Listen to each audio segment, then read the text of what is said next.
from Fiber Flux. Welcome to the first ever Fiber Flux Q&A video. This is a video I'm going to start doing once a month. So this is the October Q&A video. So happy October, everyone. And I'm going to just grab a handful of questions, either questions that I'm getting a lot of that I feel like I should share with all of you, or just some things I've chosen along the way that are just really interesting that we can kind of get into a discussion about. As always, if you have anything you want to add to our discussion, please comment below, or anything you want to share pertaining to things that you've made relating to what we're talking about. So let's get started with the first question. So the first question is something I see here and there when I will publish a tutorial, and that is, why do you use a tapestry needle with a bent tip? And that's a great question, and something that before I discovered this type of needle, I was wondering the same thing as well. Now in some of my videos, I'll use a straight tapestry needle, and in other videos, just the tip will have a slight bend to it. Now this is totally a personal preference, and you can find both types of these tapestry needles in the yarn aisle. The ones with the bent tip are typically called darning needles, and that is used when you are repairing the toe of a sock. You can also use a tool called a darning egg with that, and it's usually a wooden or a plastic egg-shaped item with a handle in the bottom of it, and that is used to assist you when darning or repairing socks or strengthening the toe of your socks. However, I really like to use them because that little bend in the tapestry needle allows me to kind of scoop up the stitches, either when I'm seaming or when I'm weaving in the ends. So it is a helpful little thing to have. It's almost how we think about our crochet hook. It kind of reaches in and grabs the stitch or the piece of yarn. I also have a lot of success with the straight tapestry needles as well. So it really depends, and honestly, whatever I have kind of laying around is what I'll grab. But the little bent end, if you haven't tried that before, definitely try it. It can be pretty helpful when you're trying to kind of scoop those stitches up when you're weaving in ends or seaming. The next question is a wonderful, wonderful question. I get this question all the time. It's probably one of the most common questions I see on the Fiber Flux YouTube channel. And that is about beginning to crochet and knit. Why are you getting tightness? Sometimes when we're learning, and the same exact thing happened to me, my project would be very, very tight as I was trying to learn and manipulate the yarn and use my hook and my needle, etc. So there's a couple things you can do to kind of deal with this when you're starting. Some people just have really tight tension, and that never goes away. They'll just always be a tight knitter or a tight crocheter. But if it's bothering you, there are some things you can do to kind of help with this. I sometimes in my tutorials will share some hints along the way, and you've probably, if you watch my videos on a regular basis, you've probably heard me say that if you're using a one size of a hook, for example, you can go up to the next hook size for your starting chain or what have you, just to get a little bit more looseness in your project. So I have here an 8mm hook. If you're making your starting chain, for example, with an 8mm hook, you can bump up to the 9mm hook just for your starting chain and then proceed with the original size for the remainder of your project. And that helps a lot. The other thing you can do is to be aware of your tension. How are you holding the yarn? How are you manipulating the yarn as you're making your project? Do you have it wound around a few fingers? Is it all kind of tangled? Sometimes if I'm working and all of a sudden my tension gets tight, I'll discover maybe it's caught up in a fold, or I've discovered a little snag in my yarn, or maybe something has shifted and something's laying on top of the strand, kind of preventing me from pulling the yarn out of the yarn ball in a fluid motion. So check all of those things. Another thing I like to do before I start, when you settle into those long projects or those long stretches of knitting or crocheting, you can kind of like stretch out your fingers and kind of like get your fingers ready to work, basically. So try stretching out your fingers, shaking them out, loosening them up, switch hook sizes, focus on your tension. Is your yarn ball, if you've wound your yarn by hand, did you wind it too tight? So all of those things you can kind of use to troubleshoot the tightness issue. The other thing that really helps too, if you're a beginner, is to just keep practicing. Keep practicing and practicing, and as you build confidence to work the stitches and manipulate the stitches, you will as your confidence increases, usually your hands will relax a little bit and you can kind of work your project in a more relaxed, confident manner. So just keep practicing, practicing. It's all about the practice. Okay, so for the next question, I definitely had to include this one too because it probably ties for first place with the other question I just answered about tightness in your project.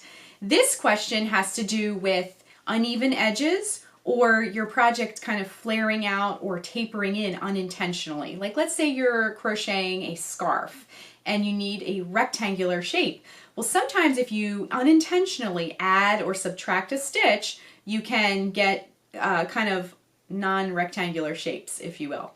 So what you can do to kind of alleviate this is to be aware of where you're putting the first stitch in the row.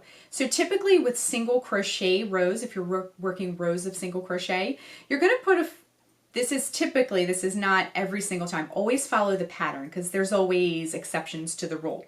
But if you're working rows of single crochet stitches, for example, you always want to put that single crochet stitch into that first stitch you come to. When you're working double crochet stitches, for example, that first stitch is that chain 3 that you typically do at the beginning of a double crochet row is going to count as one of your double crochets. So you're going to hop over and do it into the next stitch, that first double crochet. Again, always follow your pattern, but if you do the same thing every row, even if you're doing the wrong thing, you'll still get a straight side. If you vary what you're doing, like if you put a stitch in the first one and then in the next row you put one in the second one and then you're back to the first one, you could get some unevenness as well. So what you can do when you work each row is to make sure as you're working your stitches, this can be applied to knitting as well. Make sure you're counting your stitches. So if you had 20 stitches to start, make sure when you work that next row, you also have 20 stitches again.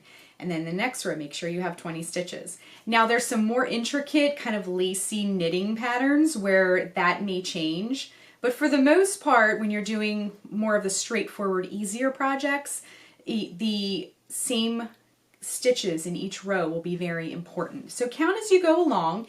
And I have a project here. Never be afraid to simply just rip something out and start over. It's totally okay.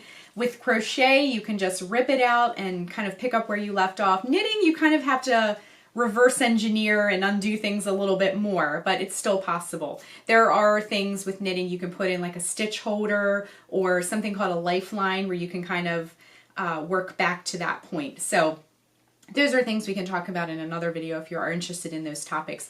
But don't be afraid to rip it back and count as you go along. That's super helpful. Our next question is also a question I see pretty frequently, and whenever possible in video tutorials, I try to address this when we are working rows or transitioning from row to row and working on starting chains as well. And that is, what are multiples? Multiples are those things in patterns. Now let me grab, this was featured in the last weekly update. These are the Autumn Glow Fingerless Gloves.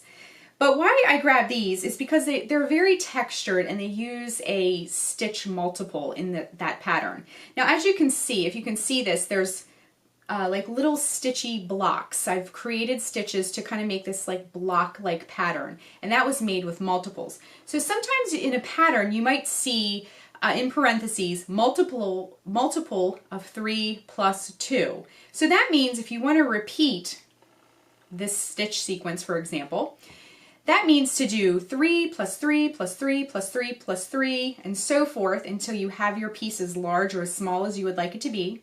And then add 2 more stitches to the end of that.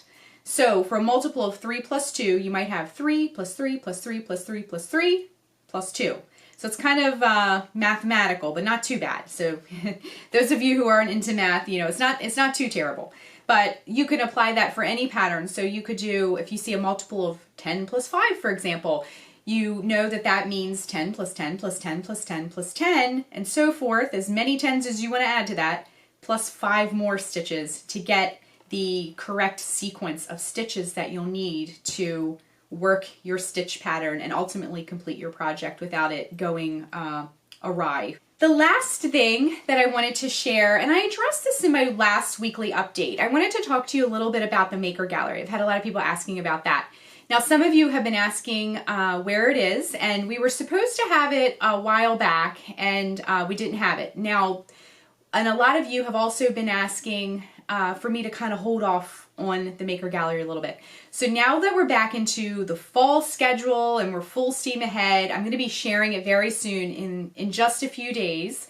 And we will be, you will have the ability to submit your photos to me, whether they're work in progress or full finished blankets. I know a lot of you were still working furiously through your blanket, and I don't want anybody to rush or stress out about it. So I decided to kind of hold back on the Maker Gallery, but we're going to do it very soon. I know everybody loves to see it. It's really fun to see the slideshow on YouTube of everybody's stuff. And I know some of you who were new to crochet with our last crochet along we're kind of waiting to see when their image would pop up. So you can submit photos to me by sharing them through social media. You can message them to me. If you go to the Fiber Flux blog, to the welcome page, there is an email address. You can email them to me as well. So please share your photos, even if you've done a few rows or you have like a starting chain and a pile of yarn balls, or a full finished blanket, or some of you are very prolific and you're onto your second blanket already. So please share your photos. I'd love to see them. All of us want to see them. We'll include them in the Maker Gallery. And thank you all so much who've been so patient and have already submitted photos to me. That your blankets are absolutely stunning. And I can't wait to kind of showcase them all in a really nice video for all of you to see. So that is the first ever October Fiber Flux Q A. I hope you enjoyed it. Keep those questions coming. And I just wanted to add as a side note, and those of you who are kind of like seasoned veterans of knitting and crochet kind of hop in and help each other out. And it's just a really wonderful community. So thank you so much for all of you who are hopping in and kind of selflessly helping other people in our community. That's what community is all about. So thank you so much. And stay tuned for our November Q&A. I'm going to grab even more questions. If you have something that's really pressing, you can always message me as well. So thanks so much for watching, and I'll see you on our next Q&A. Bye, everyone.